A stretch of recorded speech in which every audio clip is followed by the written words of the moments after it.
Chapter 12 of I Am Malala, reading this with the permission of Scholastic Books. Chapter 12 is called A Schoolgirl's Diary. After the 15th of January, no girl, whether big or little, shall go to school. Otherwise, you know what we can do. And the parents and the school principal will be responsible. That was the news that came over the radio Mullah in late December 2008. At first, I thought it was just another one of his crazy pronouncements. It was the 21st century. How could one man stop more than 50,000 girls from going to school? I am a hopeful person. My friends say too hopeful, maybe even a little crazy, but I simply did not believe that this man could stop us. School was our right. We debated this edict in class. Who will stop him? The other girls said. The Taliban have already blown up hundreds of schools, and no one has done anything. We will, I said. We will call our government to come and end this madness. The government, one girl said. The government can't even shut down Fazula's radio station.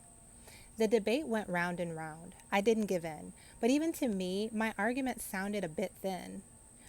One by one, girls stopped coming to school. Their fathers forbade them. Their brothers forbade them. Within days, we had gone from 27 girls in our grade to 10.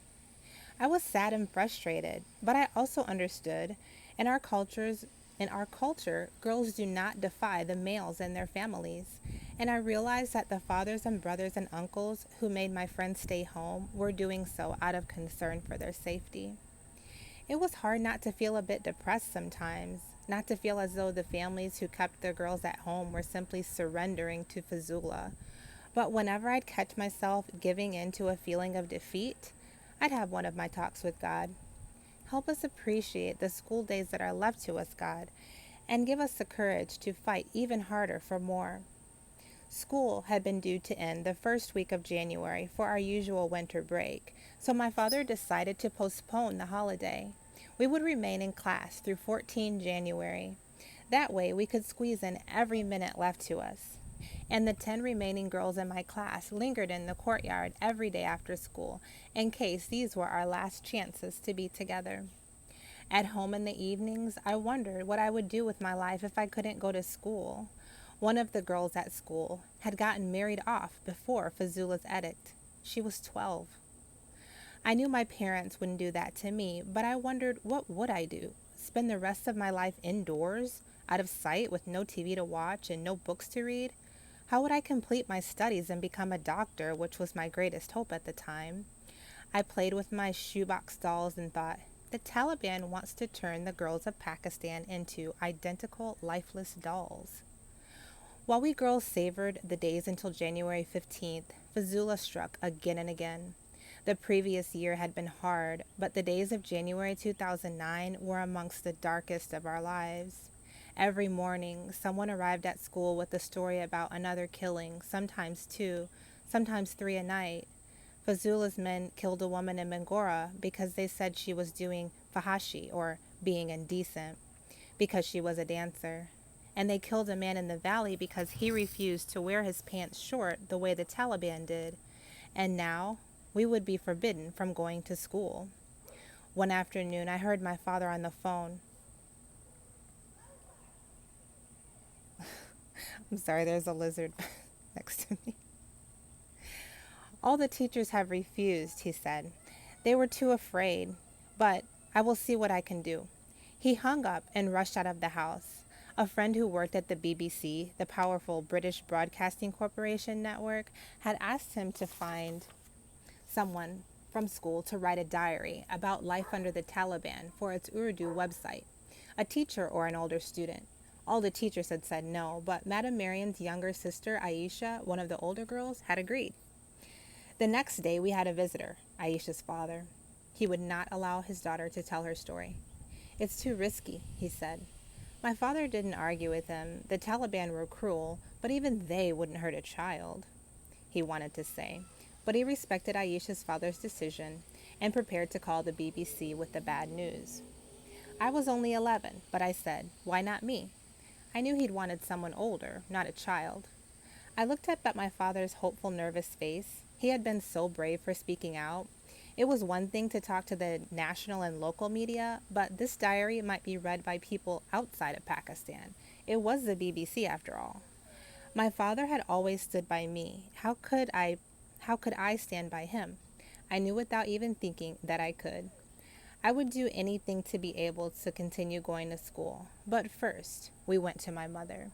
So I want to stop right here really quickly to explain what's happening. The British Broadcasting Station is asking for someone who's living under the Taliban to write a diary, which is going to be like we would consider like a blog of what's going on every day, to broadcast to everyone else so that they know what it feels like to be someone who is suffering under Fazula at this time.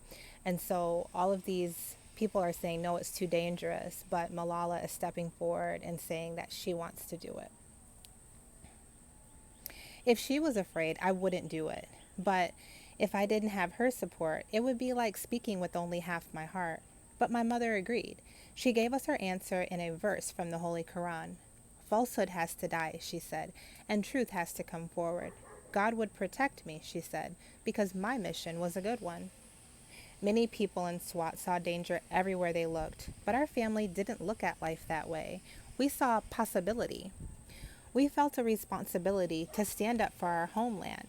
My father and I were the starry-eyed ones. Things have to get better, we always say. My mother is our rock.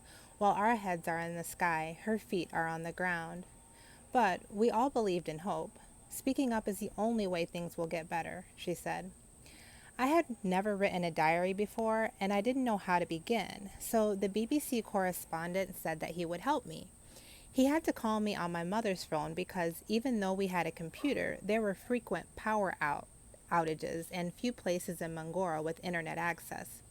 The first time he called, he told me that he was using his wife's phone because his own phone had been bugged by the intelligence services. He suggested that I use a fake name so that the Taliban wouldn't know who was writing the diary. I didn't want to change my name, but he was afraid about my safety. That is why we chose the pseudonym for me, Gul Makai, which means cornflower. It is the name of a heroine in Pashtun folk story. My first diary appeared on 3 January 2009, about 2 weeks before Fazula's deadline. The title was I Am Afraid. I wrote about how hard it was to study or to sleep at night with the constant sounds of fighting in the hills outside of town, and I described how I walked to school each morning looking over my shoulder for fear that I would see a Talib following me. I was writing from the privacy of my own bedroom using a secret identity, but thanks to the internet, the story of what was happening in SWAT was there for the whole world to see. It was as if God had long last granted me my wish for that magic pencil. In my next entry, I wrote about how school was the center of my life and about how proud I was to walk the streets of Mangora in my school uniform. As exciting as it was to be Gul Makai, it was hard not to tell anyone, especially at school. The diary of the anonymous Pakistani schoolgirl was all anyone talked about. One girl even printed it out and showed it to my father. "It is very good," he said, with a knowing smile. With the threat of school closing quickly becoming a reality, I appreciated going even more. In the days leading up to the last one, it was decided that wearing our uniforms was too dangerous, so we were told to dress in our everyday clothes. I decided I wasn't going to cower in the fear of Fazula's wrath. I would obey the instruction about the uniform, but that day I chose my brightest pink shalwar kameez. As soon as I left the house, I thought for a second about turning back. We'd heard stories of people throwing acid in the faces of girls in Afghanistan. It hadn't happened here yet, but with everything that had happened, it didn't seem impossible. But somehow my feet carried me forward, all the way to school. What a peculiar place Mangora had become. Gunfire and cannons as background noise, hardly any people in the streets, and if you did see anyone, you couldn't help but think, this person could be a terrorist. And a girl in a pink shalwar kameez sneaking off to school. The BBC correspondent asked me for more news from the SWAT for the next diary post. I didn't know what to tell him. He asked me to write about the killings. It seemed so obvious to him that this was news, but to me, what you experience every day is no longer news. It was as if I had become immune to fear. Until one day, on my way home from school, I heard a man behind me say, "I will kill you." My heart stopped, but somehow my feet kept going. I quickened my pace until I was far ahead of him. I ran home, shut the door, and, after a few seconds, peeked out at him. There he was, oblivious to me, shouting at someone on his phone. I laughed a bit at myself. "Malala," I told myself. "There are real things to be afraid of. You don't need to imagine danger where there is none." The real worry, it seemed to me, was being found out. And of course, it was Moniba, who was the first to guess the real identity of Gul Mackay. "I read the diary in the newspaper," she told me one day at recess, "and the story sounded like our story, about what happens in our school. It's you, isn't it?" she said.